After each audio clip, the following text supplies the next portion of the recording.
part of the capital improvements project budget for the 2023 to 2025 fiscal years. It's 5:05 right now. Many employers are still having a tough time finding the right people, and that includes the National Guard. Casey Lund is live this morning to explain. What's going on, Casey? Hey, good morning, Steve, from a Guard installation here in Pearl City. You know, the national numbers are that Guard members in the Army National Guard, at least, folks are leaving more than they're coming in, with an annual total loss of around 7,500. But those numbers don't necessarily reflect what we're dealing with here in Hawaii. So I want to bring on a couple of guests. Major Alan Tudela, Sergeant Major Scott Stimpson on the left. I want to start with you, Major Tudela. Yeah. Tell us a little bit about what things are looking like here in Hawaii for our local Army National Guard. Are we seeing those numbers reflected like that? Yeah, specifically for the Hawaii Army National Guard, we're actually doing pretty well compared to the national stage.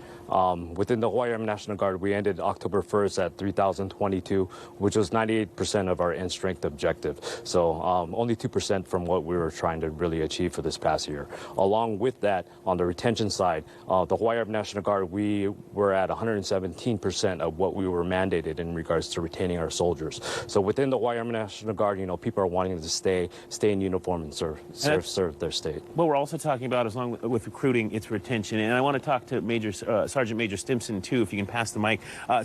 We're seeing some video back home here in a moment, and I've been witness to a lot of it. The coverage that you guys give and the service you provide during events like lava, wildfires, all that stuff, even COVID. But how do you sell the Army National Guard to especially young people? I mean, it's a challenge. What can you say to those folks about the opportunity that they could have here?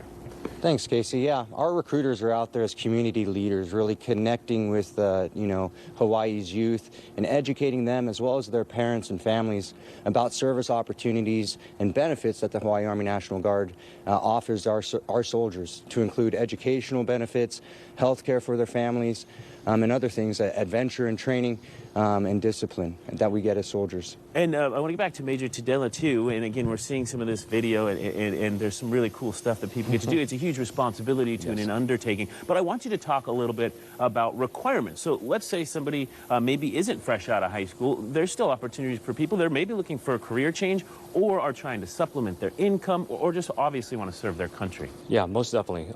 Within the Hawaii Army National Guard, I have about 30 recruiters spread across the Hawaiian Islands. You know, the first step, to join is actually to talk to one of those individuals. You know, they'll give kind of a baseline of the opportunities and take a look at the individual as far as the requirements, them being motivated and wanting to serve. Excellent. All right, we're going to keep you guys around. We're going to talk to you again at 6 o'clock. We're also going to be speaking with the members of the Air National Guard's recruiting staff. Talk to them about some of the challenges that they're facing and some of the benefits that people, especially young people, may find within the Air National Guard here in Hawaii. For now, Steve, we'll send things back to you. Very cool. All right, thanks, Casey. A new airline is taking off, and it's run by